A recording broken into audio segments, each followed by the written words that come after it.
ಅಜೀಬೋ Garib. Welcome back to ನಾವು YouTube channel. ನಾವು ಮಾಡ್ತಿರೋದು ಬಿಸಿಬೇಳೆ ಬಾತ್. ಬನ್ನಿ ಏನೇನು ಬೇಕು ಅಂತ ನೋಡೋಣ. 1 ಕಪ್ ಅಷ್ಟು ಅಕ್ಕಿ, ಒಂದು ಅರ್ಧ ಕಪ್ ಅಷ್ಟು ತೊಗರಿಬೇಳೆ, ಕ್ಯಾರೆಟು, ಹುರುಳಿಕಾಯಿ, ಆಲೂಗೆಡ್ಡೆ, ಕರ್ಬೇವಿನ ಸೊಪ್ಪು, ಕಡಲೆಬೀಜ, ಟೊಮೊಟೊ ಹಣ್ಣು, ಈರುಳ್ಳಿ, ಕ್ಯಾಪ್ಸಿಕಮ್. ಬನ್ನಿ ಹೇಗೆ ಮಾಡೋದಂತ ನೋಡೋಣ. ಸ್ವಲ್ಪ ಸಾಸಿವೆ, ಒಂದು ಸ್ವಲ್ಪ ಎಣ್ಣೆ, ಒಂದು ಕುಕ್ಕರ್ ತೊಗೊಂಡು ಅದಕ್ಕೆ 1 ಕಪ್ ಅಷ್ಟು ಅಕ್ಕಿ, 1 ಕಪ್ ಅಷ್ಟು ತೊಗರಿಬೇಳೆ ಒಂದು 3 ಸತಿ ಚೆನ್ನಾಗಿ ವಾಶ್ ಮಾಡಿದ್ದಾದಮೇಲೆ ಹಚ್ಚಿಟ್ಕೊಂಡಿರ್ತೀವಲ್ಲ ತರಕಾರಿ, ಅದನ್ನು ಹಾಕ್ಕೊಂಬಿಟ್ಟು ಒಂದು 3 ಲೋಟ ನೀರು ಹಾಕ್ಬಿಟ್ಟು 1 ಸ್ಪೂನಷ್ಟು ಉಪ್ಪು, ಒಂದು ಅರ್ಧ ಟೇಬಲ್ ಸ್ಪೂನಷ್ಟು ಅರಶಿನ ಹಾಕ್ಬಿಟ್ಟು ಕ್ಲೋಸ್ ಮಾಡಿ 1-2 ವಿಜಿಲ್ ಬರೋವರೆಗೂ ಚೆನ್ನಾಗಿ ಕೂಗಿಸ್ಕೊಬೇಕು. ಜಾಸ್ತಿ ಮೆತ್ತಗೆ ಮಾಡ್ಕೊಳಕ್ಕೆ ಹೋಗಬೇಡಿ, ಸ್ವಲ್ಪ ಮೀಡಿಯಮ್ ಆಗಿರಬೇಕು. ಜಾಸ್ತಿ ಮೆತ್ತಗಿದ್ರೆ ಇದೆಲ್ಲ ಬೆಂದಂಗೆ ಆಗುತ್ತೆ, ಕ್ಯಾರೆಟ್ ಅವೆಲ್ಲ. ಒಂದು ಕಡಾಯಿ ತೊಗೊಂಡು ಅದರಲ್ಲಿ 3 ಟೇಬಲ್ ಸ್ಪೂನಷ್ಟು ಎಣ್ಣೆ, 1 ಸ್ಪೂನಷ್ಟು ಸಾಸಿವೆ, ಒಂದು ಸ್ವಲ್ಪ ಕಡಲೆ ಬೀಜ ಹಾಕ್ಕೊಂಡು ಒಂದು 5 ನಿಮಿಷ ಚೆನ್ನಾಗಿ ಫ್ರೈ ಮಾಡ್ಕೊಬೇಕು.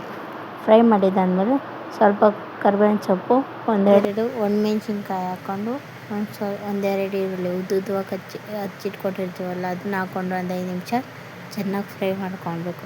ಫ್ರೈ ಮಾಡ್ಕೊಂಡಿದ್ದಾದಮೇಲೆ ಒಂದು ಕ್ಯಾಪ್ಸಿಕಮ್, ದೊಡ್ಡದಾದರೆ ಅರ್ಧ ತೊಗೊಳ್ಳಿ, ಚಿಕ್ಕದಾದರೆ 1 ತೊಗೊಳ್ಳಿ. ಅದನ್ನು ಹಾಕ್ಕೊಂಡು ಒಂದು 5 ನಿಮಿಷ ಚೆನ್ನಾಗಿ ಫ್ರೈ ಮಾಡ್ಕೊಬೇಕು. ಚೆನ್ನಾಗಿ ಫ್ರೈ ಮಾಡಿದ್ದಾದಮೇಲೆ 3 ಟೊಮೊಟೊ ಹಣ್ಣು ತೊಗೊಂಡು ಒಂದು 5 ನಿಮಿಷ ಚೆನ್ನಾಗಿ ಫ್ರೈ ಮಾಡ್ಕೊಬೇಕು. ಮೆತ್ತಗಾಗಬೇಕು. ಎಲ್ಲ ಮೆತ್ತಗಾದ್ಮೇಲೆ ಒಂದು ಸ್ವಲ್ಪ ಉಪ್ಪು, ಒಂದು ಅರ್ಧ ಟೀ ಸ್ಪೂನಷ್ಟು ಉಪ್ಪು ಹಾಕ್ಕೊಂಡು ಅದನ್ನು ಹಾಕ್ಕೊಂಡು ಒಂದು 5 ನಿಮಿಷ ಚೆನ್ನಾಗಿ ಫ್ರೈ ಮಾಡ್ಕೊಬೇಕು. ಚೆನ್ನಾಗಿ ಫ್ರೈ ಆಗಿದ್ದಾದಮೇಲೆ ಹಸಿ ಸ್ಮೆಲ್ ಎಲ್ಲ ಹೋಗಬೇಕು. ಚೆನ್ನಾಗಿ ಫ್ರೈ ಮಾಡ್ಕೊಂಡಿದ್ದಾದಮೇಲೆ ಒಂದು ಸ್ಪೂನಷ್ಟು ಖಾರದ ಪುಡಿ ಅದನ್ನು ಹಾಕ್ಕೊಂಡು ಒಂದು 5 ನಿಮಿಷ ಚೆನ್ನಾಗಿ ಫ್ರೈ ಮಾಡ್ಕೊಬೇಕು, ಹಸಿ ಸ್ಮೆಲ್ ಹೋಗೋದು. ಫ್ರೈ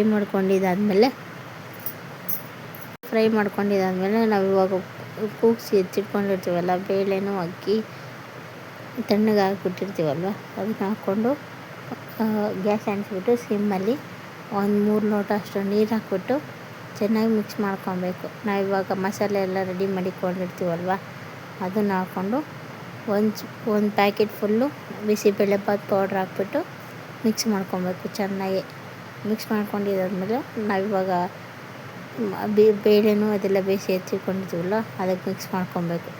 ಚೆನ್ನಾಗಿ ಎಲ್ಲ ಮಿಕ್ಸ್ ಆಗಬೇಕು. ಮಿಕ್ಸ್ ಮಾಡ್ಕೊಂಡಿದ್ದಾದಮೇಲೆ ಒಂದು ಸ್ವಲ್ಪ ಕೊತ್ತಂಬರಿ ಸೊಪ್ಪು ಸಣ್ಣದಾಗಿ ಹಚ್ಚಿಟ್ಕೊಂಡಿರ್ತೀವಲ್ಲ ಅದನ್ನು ಹಾಕ್ಕೊಂಡು ಮಿಕ್ಸ್ ಮಾಡ್ಕೊಬೇಕು.